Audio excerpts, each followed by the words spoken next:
Moins emblématique que la fameuse 205 GTI, cette 309 GTI qui se dote d'une culasse 16 soupapes va être transfigurée. Les résultats, ça donne un moteur de 160 chevaux pour un poids de 975 kg. Autant vous dire les atmophiles que ça va bombarder mais sévère.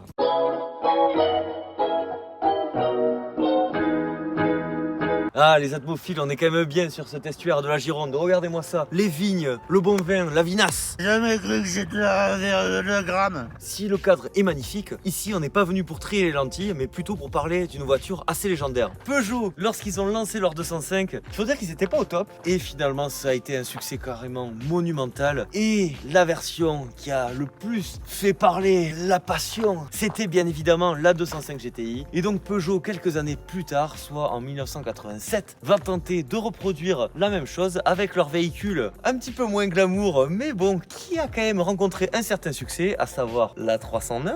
Et donc en 87 va arriver la 309 GTI. Attention à toi, il y a une marche. Attention à la marche. Cette 309 GTI hérite donc du moteur 1,9 litre GTI de la 205 et va reprendre beaucoup d'éléments comme les liserés rouges par exemple à l'intérieur, les jantes, mais également le fameux moteur 1,9 litre GTI de 130 chevaux. Le succès, écoutez, il fut pas trop au rendez-vous, mais Peugeot ne désespère pas et lors du restylage de sa 309 va nous présenter une 309 un petit peu boostée comme on pourrait dire. Du coup cette 309 va être complètement transfigurée puisqu'elle va hériter du moteur de la 405 MI16 qui développe la somme folle de 160 chevaux. Et là je peux vous dire que la voiture elle n'a plus rien à voir parce que le 0 à 100 va être atteint en 7 secondes 8, la vitesse maximale va être autour de 220 km/h, le 1000 mètres départ arrêté 28 secondes 5. En dehors des chiffres, parce que les chiffres c'est quelque chose, là par rapport à une voiture d'aujourd'hui sportive c'est pas non plus complètement incroyable. Par contre en termes de sensations et surtout de toucher de route, cette voiture c'est une bombe atomique. Elle est vraiment considérée comme une des meilleures de sa génération. Elle fut même d'ailleurs élue sportive de l'année par le célèbre magazine de voitures de sport nommé Échappement.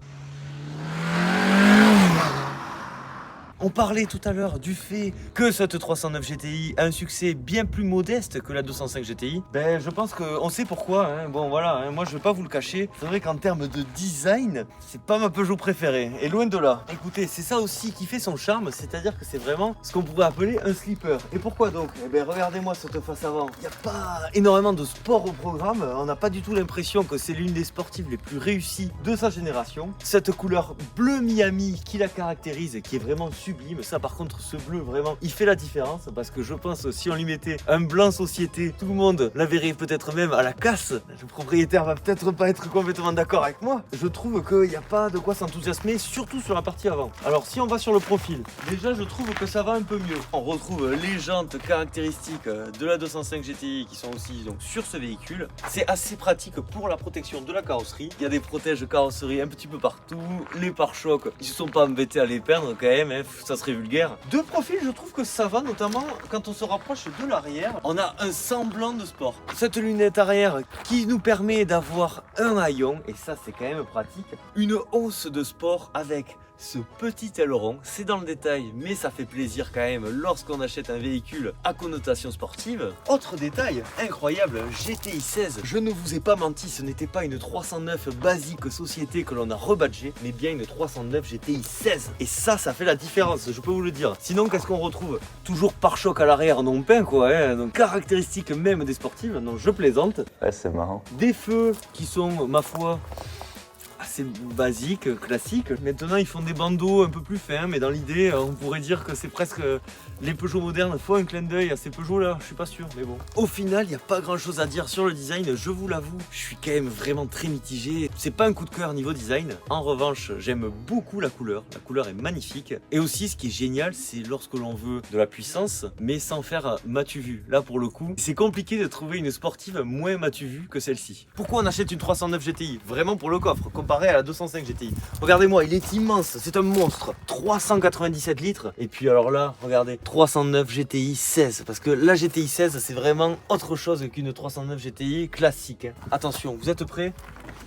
Et voilà. Et là après, bon, je vous fais pas le schéma, vous avez compris. En plus de ça, ce coffre, regardez, on peut s'y asseoir. On pourrait même installer une table de pique-nique et pique-niquer par exemple avec sa dulcinée à côté et se régaler de pizza ou voire de McDonald's. Incroyable. Un des avantages de cette 309 GTI comparé à sa petite sœur, c'est son habitabilité. On va tester les places arrière maintenant. C'est une 3 portes hein, parce que toutes les GTI 16 sont 3 portes. Oh là là.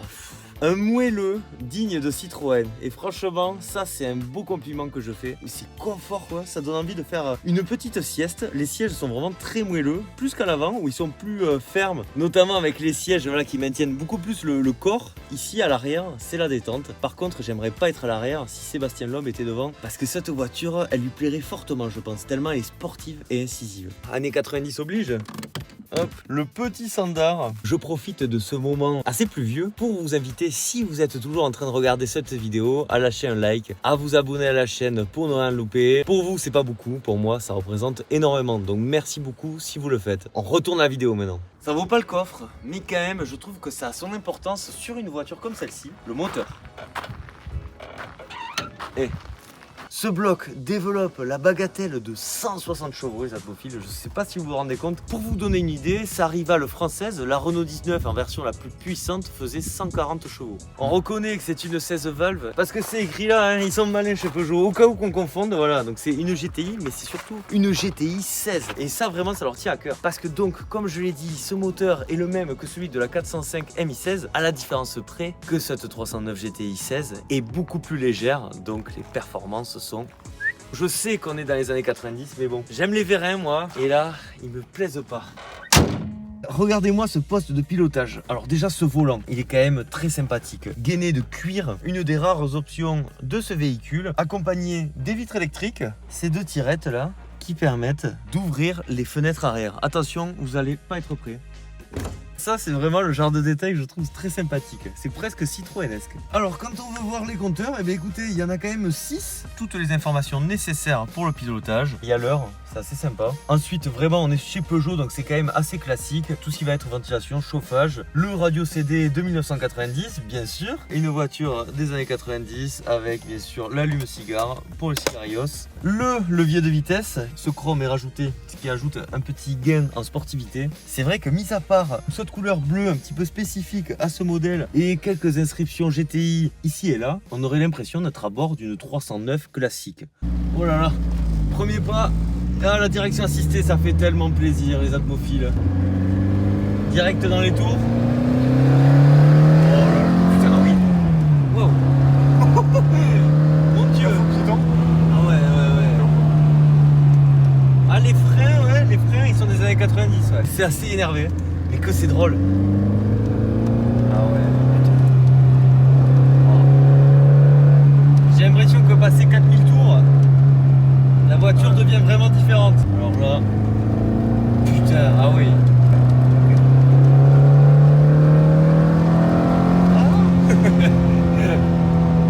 C'est puissant. Hein. Alors vous voyez là, paf, conduite coulée, coude à la portière. Vous voyez bien que ce véhicule a une face civilisée. On sent encore une fois le bon toucher de route Peugeot quoi. Ça c'est vrai, il n'y a rien à dire là-dessus, c'est fou. Ils sont bons quand même, hein. C'est Sochaliens. On est bien installé. On est un poil haut, c'est vrai. C'était une remarque du propriétaire. Je pense que oui, il n'avait pas complètement tort. Là vraiment, où elle est le plus sympa cette voiture, c'est que lorsqu'on la conduit, hein, je m'en doutais les atmophiles, mais c'est sûr.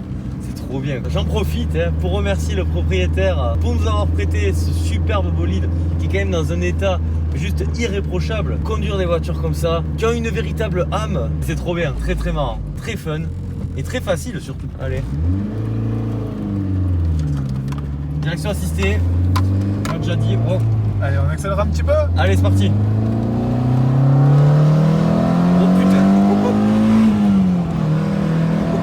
Respect de la limitation, bien entendu. Ah mais toujours.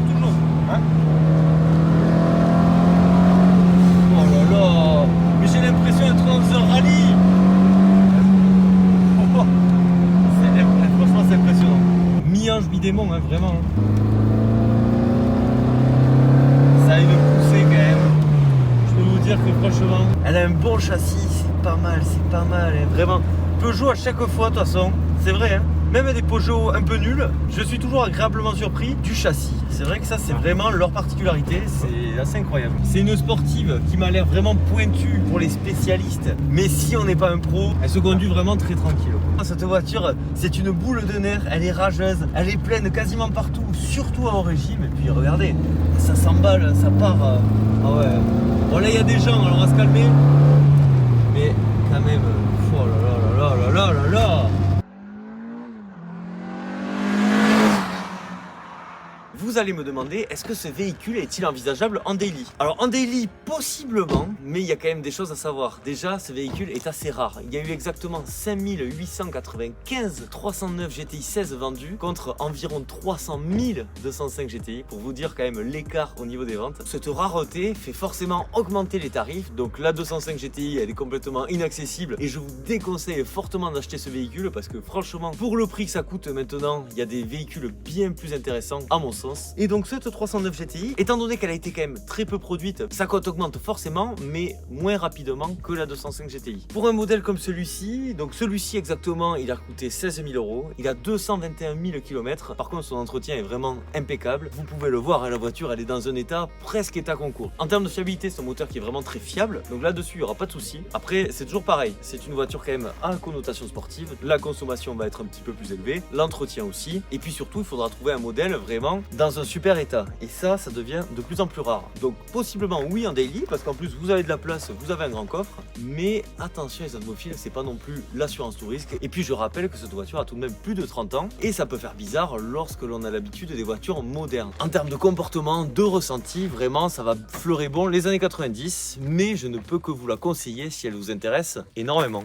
Vous l'aurez compris, la 309 GTI 16 n'est pas exempte de défauts. De mon côté, j'ai peut-être un petit peu de mal avec son design banal ainsi que son intérieur vraiment très typé années 80 mais dans le mauvais sens du terme. Et pourtant cette voiture est juste géniale parce qu'elle est dotée d'un moteur sensationnel, franchement qui est juste légendaire. Cette voiture est puissante, précise, incisive, on a des sensations de conduite juste géniales. Ça n'a rien à voir avec les automobiles modernes en termes de sensations. Même si j'ai adoré sa remplaçante, je crois que celle-ci c'est encore mieux. Son véritable défaut, mis à part son look, ça va être surtout son prix qui est en constante augmentation. Si vous en voulez une, c'est maintenant les atmophiles. Cette vidéo touche à sa fin. Pensez au like, à l'abonnement, aux commentaires pour le référencement. Villebrequin en PLS forcément. Le plus important c'est quoi? Ça reste de prendre soin de soi. Prenez soin de vous. C'était Atmo. Je vous dis à la prochaine. Bisous. Ciao.